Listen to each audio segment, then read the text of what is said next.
BFM Business. Toute l'info éco et business à la mi-journée. 60 minutes business. Guillaume Paul. Il est 12h20 sur BFM Business, c'est donc l'économiste Pisani Ferry qui est avec nous. Bonjour. Pisani Ferry, bonjour, merci beaucoup d'être avec nous sur BFM Business. Vous avez signé une note publiée, c'était le 18 août dernier par le Peterson Institute for International Economics, dont le titre est le suivant: la politique pour le climat est une politique macroéconomique et ses implications seront fortes. Vous nous dites en substance que peut-être n'avons-nous pas pris la mesure de l'ampleur de cette réforme par son coût et peut-être par ses retours sur investissement qu'elle va générer finalement. Est-ce qu'on a mesuré l'ampleur de ce qui nous attend finalement Oui, c'est un peu les deux. C'est-à-dire que je crois, pour l'avenir, on a de plus en plus de raisons d'être optimiste. C'est-à-dire que il y a quelques années, il y a une dizaine d'années, on était très inquiets. Les coûts de la transition paraissaient énormes en termes de technologie, en termes d'efficacité de cette technologie. Bon, on voit que, par exemple, le prix des renouvelables s'effondre, les prix des batteries s'effondrent. Donc, le progrès technique, une fois qu'on l'a mis sur la voie, la machine à innovation se lance, elle produit des résultats. Donc ça, c'est le côté optimiste. Alors ça ne va pas tout couvrir, c'est pas ça qui va faire que nos habitudes alimentaires vont pouvoir rester exactement les mêmes. C'est pas, la technologie ne peut pas grand-chose au fait que la consommation de viande, c'est très générateur de gaz à effet de serre. Donc il y aura des adaptations des comportements. Mais pour toute une partie, on voit se dessiner un nouveau progrès technique très favorable. En même temps, ce qui s'est passé, c'est qu'en fait, on sait que cette affaire nous menace depuis longtemps, depuis au minimum depuis les années 90, en fait avant, et on n'a pas fait grand-chose. Et tout à coup maintenant, on se dit, il faut accélérer. Il faut aller beaucoup, beaucoup plus vite. Si vous prenez ce que l'Union européenne a fait de 1990 à aujourd'hui, pour elle a baissé ses émissions de 25%, en partie avec les pays de l'Est qui étaient très très inefficaces, en partie parce qu'elle a en fait délocalisé des productions intensives en carbone. Donc en fait, elle a vraiment pas fait grand-chose. Bon, il va falloir faire la même chose, même un peu plus, en 10 ans, au lieu de le faire en 30 ans. Et pour de vrai, au lieu de le faire en partie par des artifices. Donc ça veut dire une accélération qu'on ne mesure pas. On ne mesure pas l'ampleur de cette accélération. Et ça veut dire, parce que justement on a traîné, on a procrastiné, ça veut dire qu'on va devoir mettre de côté toute une partie de nos équipements, de notre stock de capital, etc. Et vous dites, voilà, c'est ça. Obsolescence accélérée des équipements et du capital, et donc investir uniquement pour espérer maintenir le même niveau de production, finalement. C'est ça, quoi. Ben regardez, moi je prends l'exemple des constructeurs automobiles.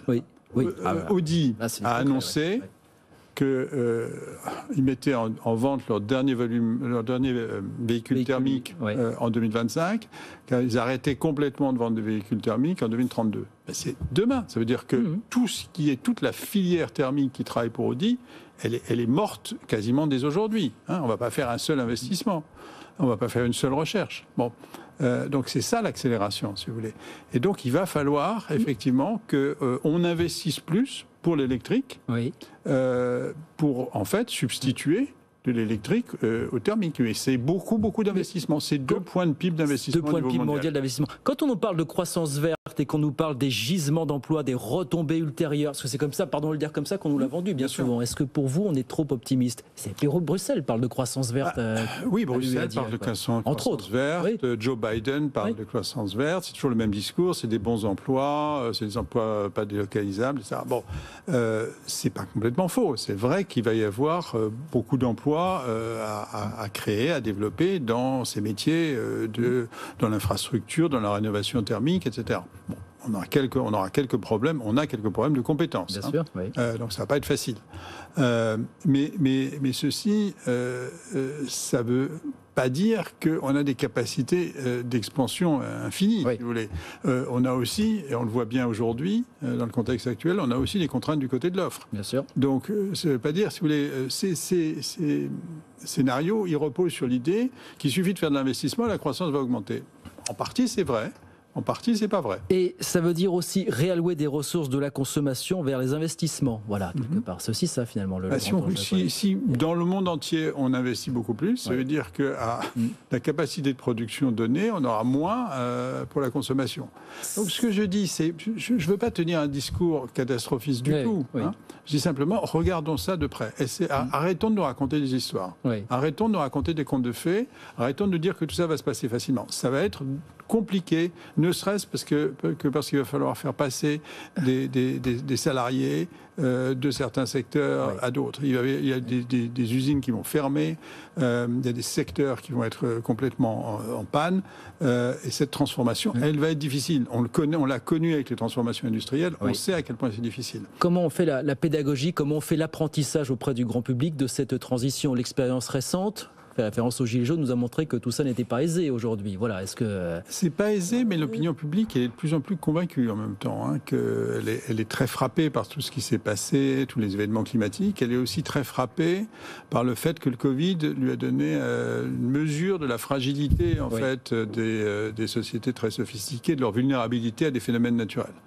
Et donc je pense qu'on est dans un contexte dans lequel on peut, à condition de tenir aussi un discours de vérité, à condition d'organiser les choses, à condition d'avoir des politiques d'accompagnement, on peut prendre les choses de front un peu plus. Alors, sur les gilets jaunes... La taxe carbone, les gilets jaunes hier ou la taxe carbone aux frontières de l'Europe demain, finalement. On est mais alors, les gilets jaunes, vous savez, je vais regarder, sur le montant de la taxe carbone supplémentaire qu'on avait prélevé, on en avait rendu 25% en ménage. 75% c'était allé en rentrée fiscale. Bon, net. Donc, c'est pas comme ça qu'il faut faire, quoi. On le sait maintenant. C'est-à-dire, on sait qu'il faut redistribuer. C'est-à-dire que si on augmente le prix, et je pense, comme économiste, tous les économistes pensent qu'il faut aussi jouer sur les prix. Alors, certains pensent qu'il faut uniquement jouer sur les prix. Je ne pense pas ça. Je pense que la réglementation, je pense que les incitations, je pense que les financements, tout ça, ça compte. Mais à la fin, on est quand même des individus rationnels. Si c'est moins cher de faire d'une certaine manière que de faire d'une autre, on a tendance à aller vers ce qui est moins cher. Donc il faut quand même que ça se reflète dans les prix. Cet avertissement que vous lancez, alors ça s'adresse à tout le monde et à personne. La transition énergétique est la même pour beaucoup de pays développés ou autres. Mais on est à quelques mois d'une élection présidentielle. Est-ce que vous attendez de la part des candidats à l'élection présidentielle déclarés ou devant se déclarer peut-être dans les prochaines semaines, les prochains mois, un exercice de pédagogie, un discours de vérité, voire quelques axes de réflexion aux mesures fortes finalement pour entamer ce discours? Écoutez, soit on est sérieux, soit on n'est pas sérieux. Si on est sérieux et qu'on considère que cet objectif 2030, on veut se mettre en état de le tenir, c'est un sujet énorme. C'est probablement le sujet même dominant. Hein. C'est-à-dire comment on va transformer notre économie, notre société, nos modes de vie, comment on va accompagner, comment on va faire en sorte aussi que industriellement on s'en sorte, parce que c'est aussi un grand défi industriel. Donc ça devrait être assez central dans la campagne. Voilà. Je ne suis pas sûr que ce soit le cas. Hein.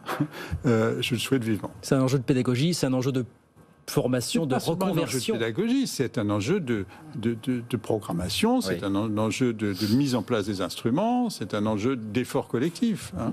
Il ne faut pas simplement dire aux gens faites-le, on va vous expliquer. Non. C'est aussi un certain nombre d'outils à mettre en place. Les prochains mois peut-être seront cruciaux, peut-être on aura ce discours de vérité. On le souhaite en tout cas. Merci beaucoup Jean Pisani-Ferry. Merci d'être venu voir, économiste. Et donc auteur de cette note publiée en août dernier par le Peterson Institute for International Economics.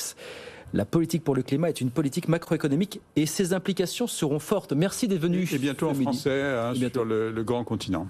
Merci beaucoup d'être venu voir Jean Pisani-Ferry sur BFM Business.